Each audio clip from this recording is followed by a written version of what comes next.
어제부터 날씨가 많이 추워졌습니다. 오늘은 영하로까지 떨어졌다고 하는데 여러분 모두 따뜻한 겨울 보내시기 바랍니다. 오늘은 우리가 앞뒤 좌우로 이렇게 한번 인사하는 게 어떨까요? 당신 때문에 더 따뜻합니다. 이렇게 한번 인사하겠습니다. 당신 때문에 더 따뜻합니다. 당신 때문에 더 따뜻합니다. 옆에 사람이 같이 있는 거랑 혼자 있는 거랑 다르죠? 우리 교회가 갈수록 더 따뜻한 교회가 될 수 있기를 바랍니다. 지난주부터 빌레몬서를 보면서 각각의 인물 오네시모와 바울과 빌레몬을 중심으로 그리스도인으로 사는 삶이 어떤 삶인지를 보고 있는데요. 오늘은 그 두 번째 시간으로 바울을 중심으로 빌레몬서의 상황을 재구성해 보려고 합니다. 3차 선교 여행을 마치고 2년 정도가 지난 AD 60년 가을 무렵에 나이 많은 바울, 노년에 된 바울은 예루살렘에서 체포되어 그 당시 로마 총독의 공관이 있었던 가이사랴에서 2년 동안 구금하는 기간을 거쳐서 로마로까지 압송됩니다.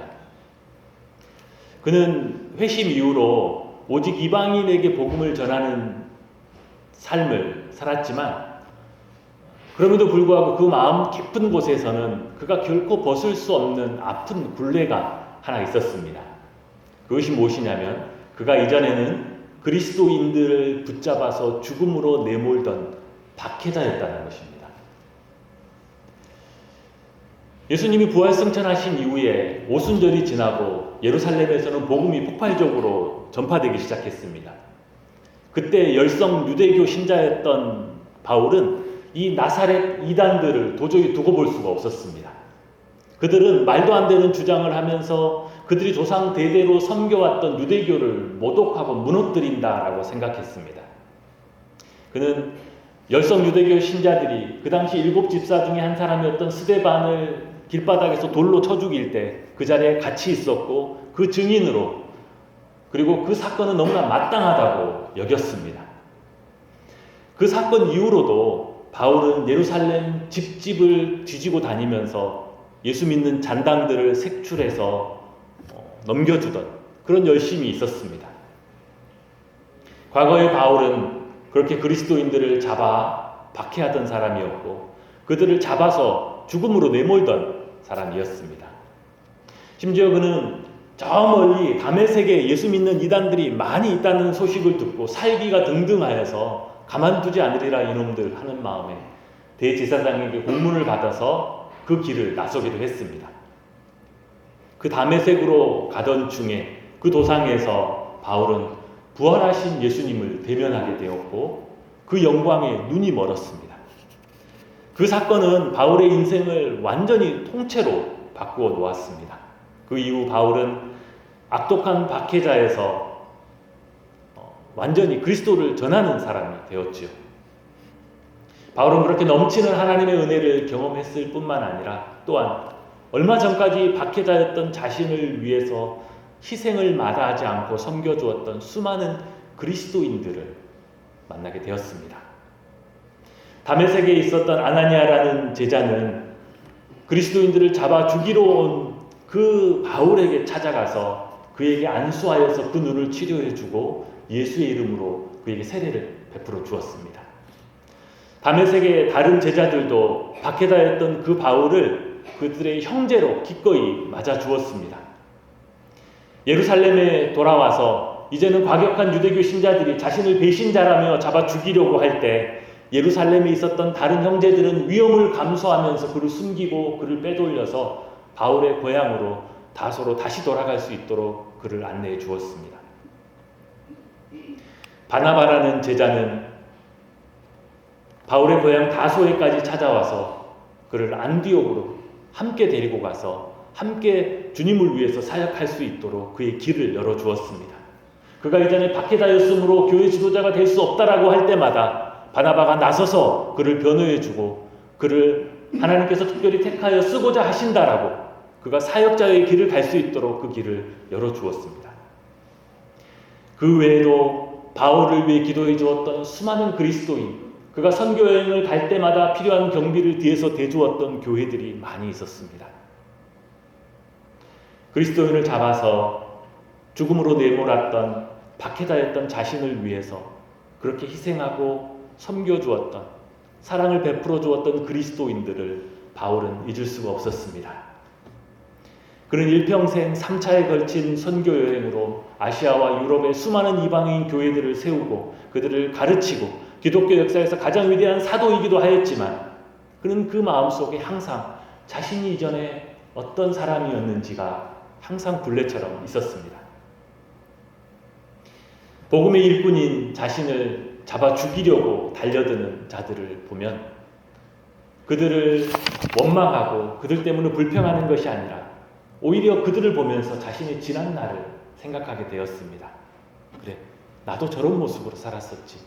나도 그리스도인들을 잡아 죽이고 그들을 죽음으로 내몰던 사람이었었지 라는 것을 다시 생각하게 하고, 그만큼 자기에게 베풀어진 하나님의 은혜가 얼마나 큰지, 그리고 자기가 여기에 있도록 자기를 섬겨주고 희생했던 그리스도인들이 얼마나 소중한 사람이었는지를 다시금 생각하게 되었습니다. 그래서 사도 바울은 고린도전서 15장에 자기 자신에 대해서 이렇게 고백했었습니다. 우리 이 말씀을 같이 한번 한 목소리로 읽어보겠습니다. 시작. 나는 사도 중에 가장 작은 자라. 나는 하나님의 교회를 박해하였으므로 사도라 칭함받기를 감당하지 못할 자니라. 그러나 내가 나된 것은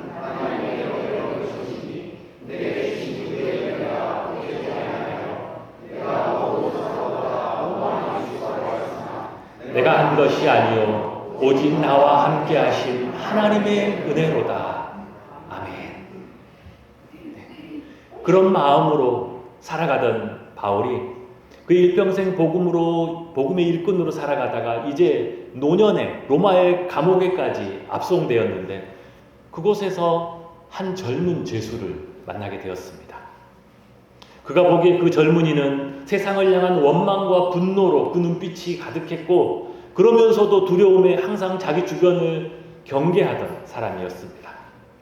바울이 보기에 그 젊은이는 가만두면 이 세상에서 닥치는 대로 살다가 결국에 세상의 죄와 악에 휩쓸려 희생될 수밖에 없었던 사람으로 보였습니다.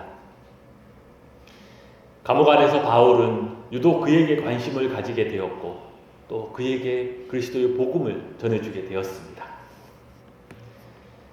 그가 그리스도의 복음을 들었을 때 그는 이전에 살아오던 삶과는 전혀 다른 삶으로 변화되었습니다. 그러나 얼마 지나지 않아서 오네시모가 실은 자신이 도망친 노예라는 과거를 바울에게 털어놓았을 때 바울은 그 이야기를 들으면서 상당한 부담감을 느꼈습니다. 심지어 그가 주인의 재물을 훔쳐서 달아났다는 사실을 들을 때, 그리고 지금 자기가 상대하고 있고 자기가 품고 있는 이 젊은이가 주인의 재산을 훔쳐 도망간 노예라는 사실이 심지어 바울의 신변에도 위협이 될 수 있는 상황이었습니다. 당시 로마는 노예 제도를 바탕으로 유지되고 있는 사회였습니다. 당시 로마 전체 인구 중에 대략 한 30% 정도가 노예였다고 하는데요. 노예는 원칙적으로 주인의 재산이었고 인간으로서 아무런 권리나 법적인 자격이 없었습니다. 오직 주인의 처분에 그의 생명까지도 달려있는 사람이었죠. 도망친 노예는 손발이 잘리거나 고문 끝에 목숨을 잃었고 가혹하게 십자가에 매달려 처형되던 일이 빈번했습니다. 그런 방식으로 그들은 다른 모든 노예들에게 공포와 두려움을 심어주고 다시는 주인을 배반하거나 도망친 노예가 없게 하려고 했지요. 실제로 로마는 기원전 1세기에 스파르타쿠스 노예 반란에 참여했던 모든 자들을 십자가형으로 처형했는데요. 로마에서 카푸아로 이르는 그 도로변에 수십 킬로가 십자가로 세워졌었다라고 합니다. 바울은 도망친 노예를 상대하고 그 도망친 노예를 자기가 지금 데리고 있습니다. 그러면 바울은 그 당시 상황에서 어떻게 할 수 있을까요? 오네시모가 도망친 노예라는 사실을 밝히고 그를 속히 로마 군이나 주인에게 되돌려주는 방법이 있겠고요. 그것이 아니라면 바울은 자신의 신변의 위험을 걸고 큰 위험 부담을 끌어안고 그를 지켜주어야만 했습니다. 오네시모에게 새 삶을 열어줄 수 있는 유일한 길은 그가 도망친 노예라는 사실이 그 누구에게도 발설되기 전에 먼저 그의 주인이었던 빌레몬에게 그를 돌려보내 그가 스스로 그 노예를 용서하고 그를 자유인으로 풀어주게 하는 방법밖에 없었습니다. 바울은 특별히 그 주인 빌레몬도 에베소에서 복음을 듣고 그리스도인이 되었다라는 것을 알았기 때문에 과감하게 오네시모를 다시 그에게 돌려보내서 일을 진행하려고 합니다. 이제 늙은 바울은 로마의 감옥 안에서 주인에게 돌아가는 오네시모의 손에 들려보낼 편지를 쓰기 시작합니다. 사도 바울은 그동안 수많은 성도들과 교회를 위해서 그의 위대한 서신서들을 써왔었지요. 그러나 지금은 오직 단 한 사람을 위한 탄원서를 쓰고 있습니다. 그것이 오늘 우리가 읽고 있는 빌레몬서이지요.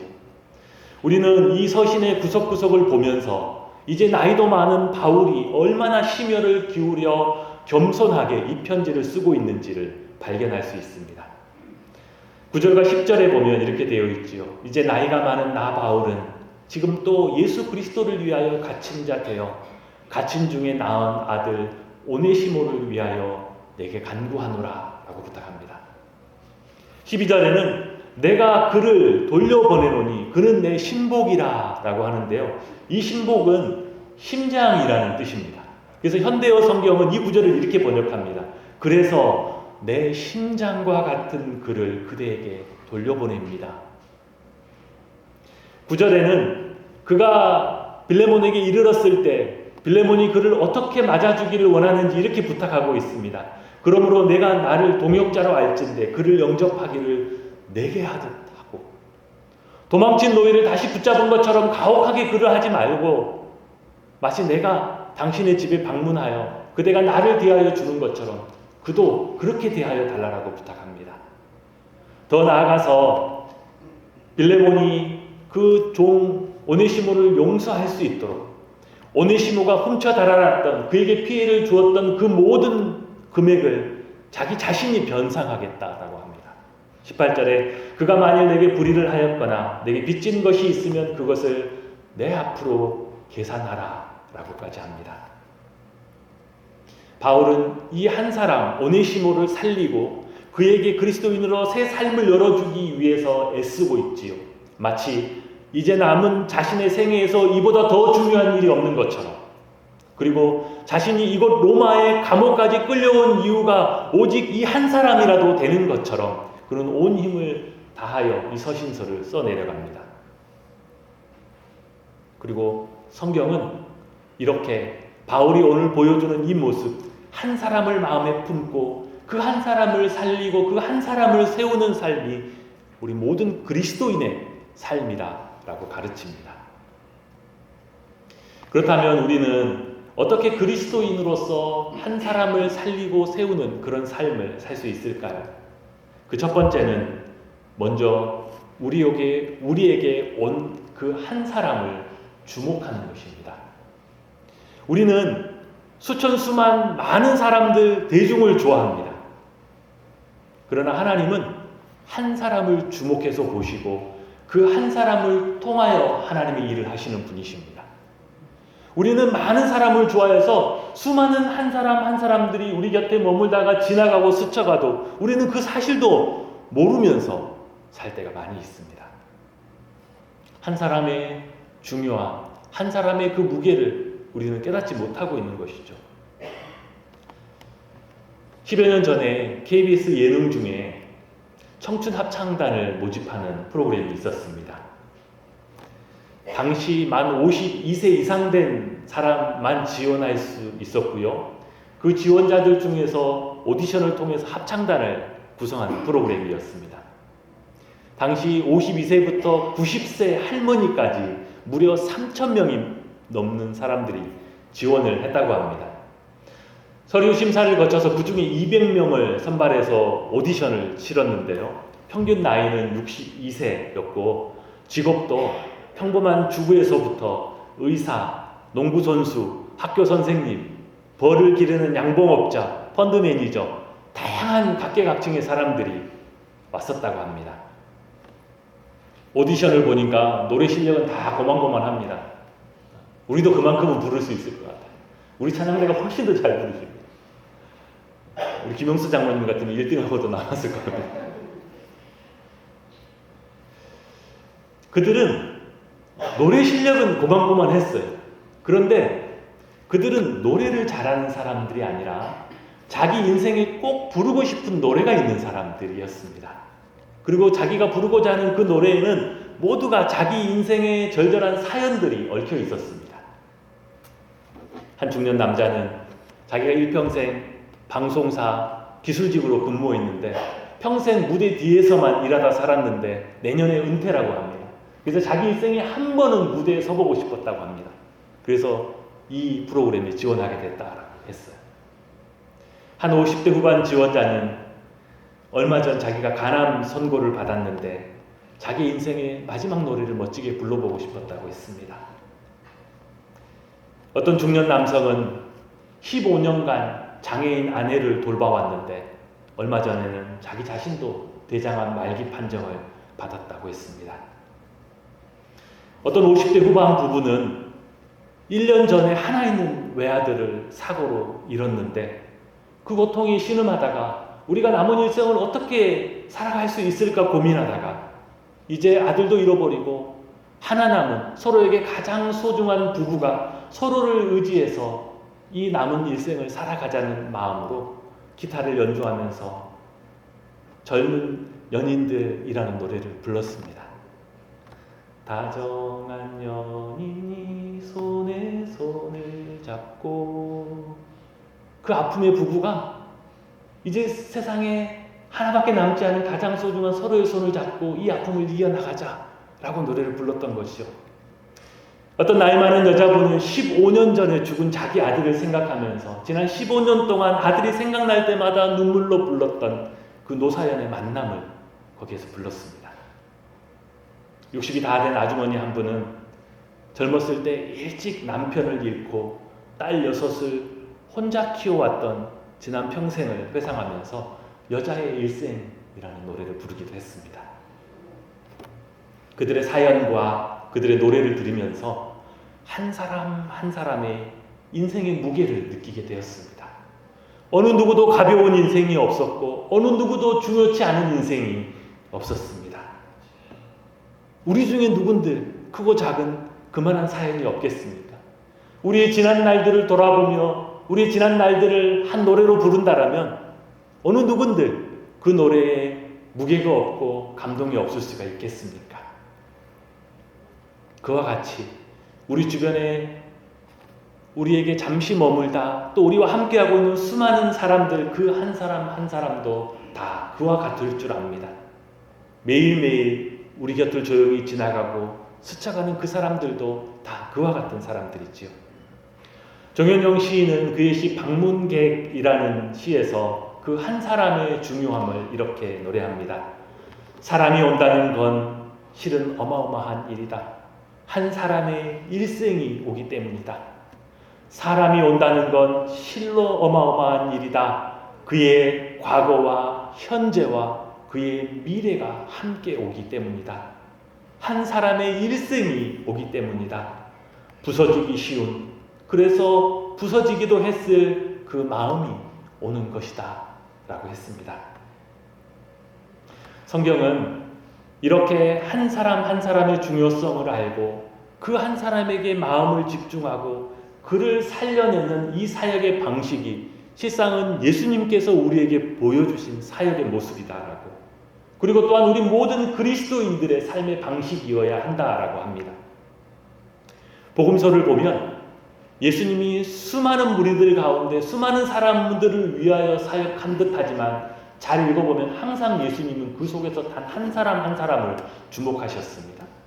수많은 무리들 속에서도 뽕나무 위에 올라가 있는 한 사람 삭개오에게 주목하셔서 그에게 말씀하시고 그의 집에까지 가셨지요. 군중 속에서 떠밀려 가면서도 예수님은 그곳 가운데 12의 혈루병 앓았던 한 여인을 다시 불러 세우셔서 그와 한참을 내기하시고 그를 치료하셨습니다. 예수님은 당시 유대인이라면 아무도 가지 않는 사마리아로 통하는 그 길을 가면서도 그 길을 가는 동안 예수님이 하셨던 일이라고는 사마리아 우물가에 여인 한 사람을 만나는 것이 전부였습니다. 즉 그 여인 하나를 만나려고 그 길을 가셨던 것이죠. 요한복음 10장의 양과 목자의 비유는 예수님의 이러한 사역의 방식을 더 분명하게 보여줍니다. 요한복음 10장 2절 3절 말씀 우리 같이 한번 한 목소리로 읽어보겠습니다. 시작. 문으로 들어가는 이는 양의 목자라. 문지기는 그를 위하여 문을 열고 양은 그의 음성을 듣나니 그가 자기 양의 이름을 각각 불러 인도하여 내립니다. 양우리 안에 수많은 양들이 있습니다. 문지기가 그 문을 열고 목자가 그들을 불러냅니다. 어떻게 소리칠까요? 그 많은 양들 한꺼번에 우르르 쏟아져 나올 수 있도록 큰 소리로 우어 하던가 얘들아 다 나와라 그렇게 부르지 않겠습니까? 그런데 성경은 놀랍게 어떻게 기록하고 있어요? 그가 자기 양의 이름을 각각 불러 인도하여 낸다라고 합니다. 그 양 하나하나의 그 이름을 불러서 양을 상대하신다는 것이죠. 이것이 우리 주님의 방식입니다. 우리 주님은 우리가 아무리 많은 수많은 군중 속에 묻혀있다 할지라도 그들을 한꺼번에 부르시는 법이 없고 하나님 은혜 주시는 그 영혼 한 사람 한 사람의 이름을 불러내십니다. 그 이름을 부르시고 그 이름을 부른 그를 안아주시고 그의 삶에 동행하여 주신 방식, 그것이 우리 주님의 방식입니다. 주님이 한 사람 한 사람에게 주목하시는 것처럼 바울이 노예 오네시모 한 사람에게 집중했던 것처럼 우리 모두도 한 사람 한 사람을 주목하여 볼 수 있는 그리스도인이 되기를 축복합니다. 두 번째로 한 사람을 살리는 과정은 그 한 사람의 삶의 자리를 이해하는 것입니다. 그 사람이 하루 동안 하루하루 어디에서 무슨 삶을 살아가는지를 이해하고 아는 것이죠. 우리는 그 사람의 삶의 자리를 이해함으로 그 사람에게 진정으로 다가갈 수 있게 됩니다. 이것은 꼭 어른에게만 해당되는 것이 아니라 심지어 한 어린아이를 이해하는 방식에서도 차이는 없습니다.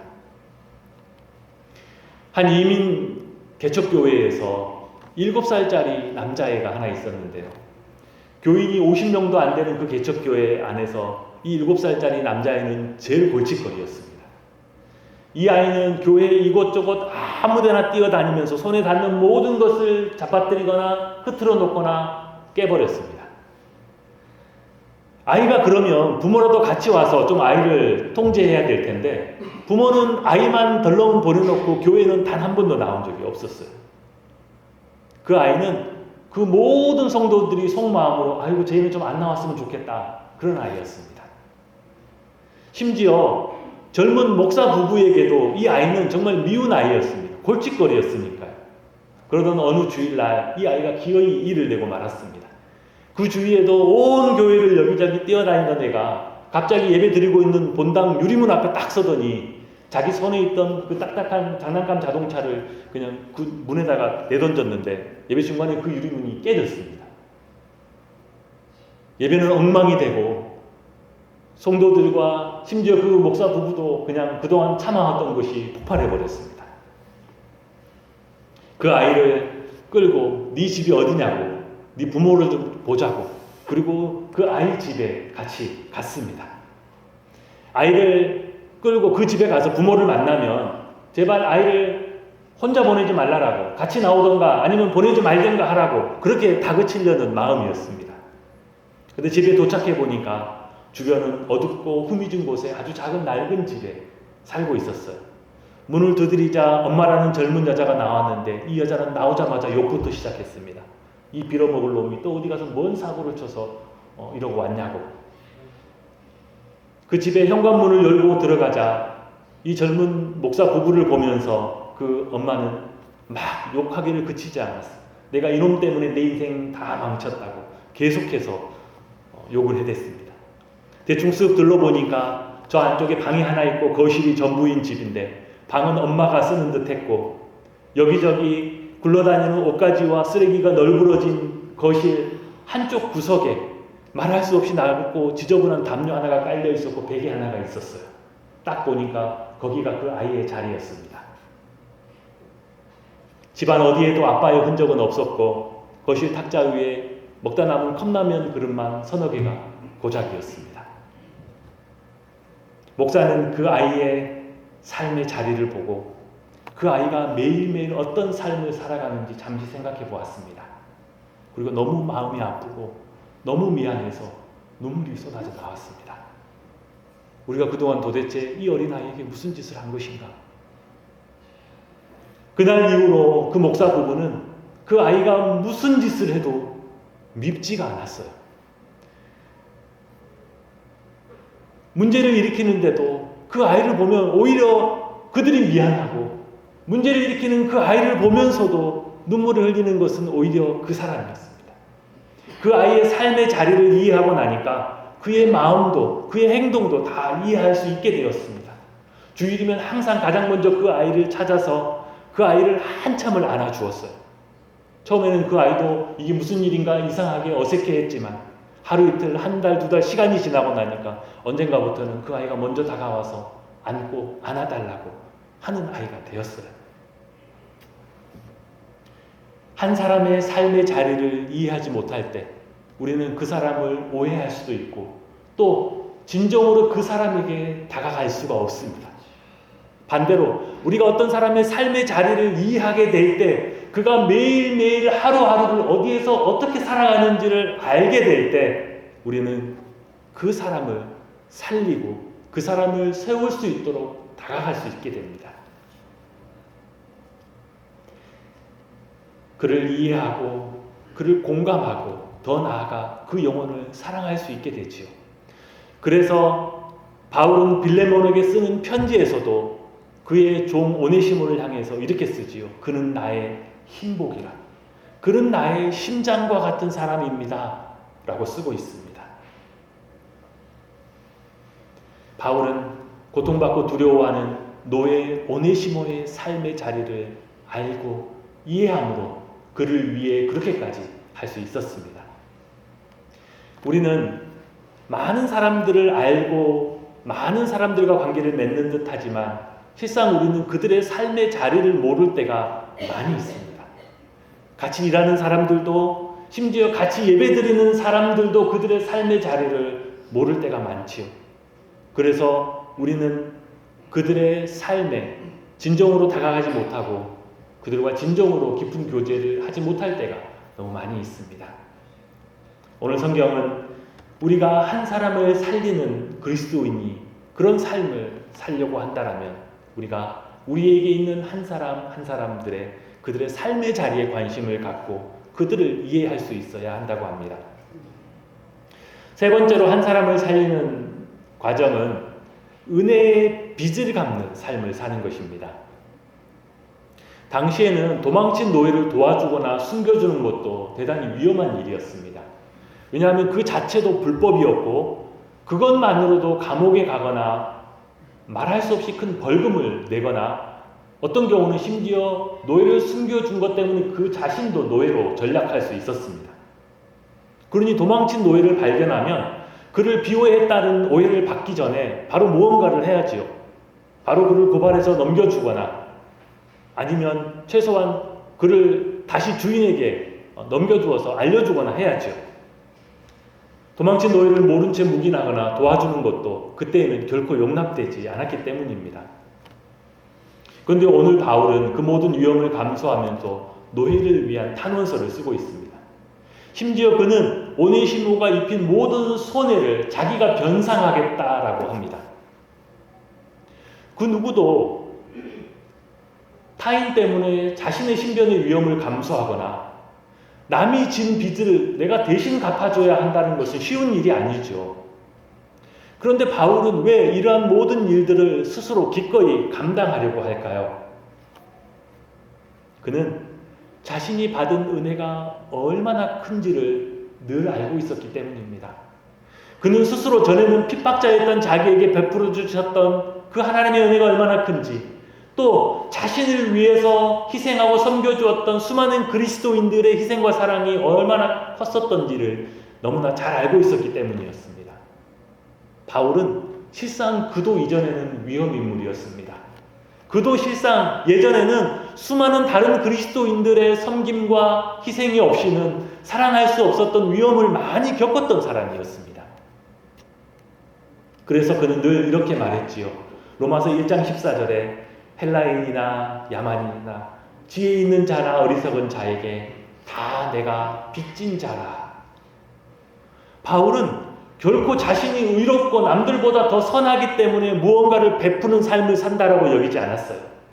자신이 희생하고 자신이 뭔가 선한 일을 한 만큼, 또는 자신의 그 모든 행위가 배상이 자신의 계좌에서 돈을 빠져나가는 손해라고 여기지 않았어요. 바울은 다만 그동안 자기가 받은 은혜가 너무 크기 때문에 그 은혜의 빚, 그 사랑의 빚을 갚는 것으로, 그것을 조금이나 갚아나가는 것으로 생각했습니다. 바울은 자신이 받은 그 은혜의 빚을 갚는 삶을 통하여 오네시모를 살릴 수 있었습니다.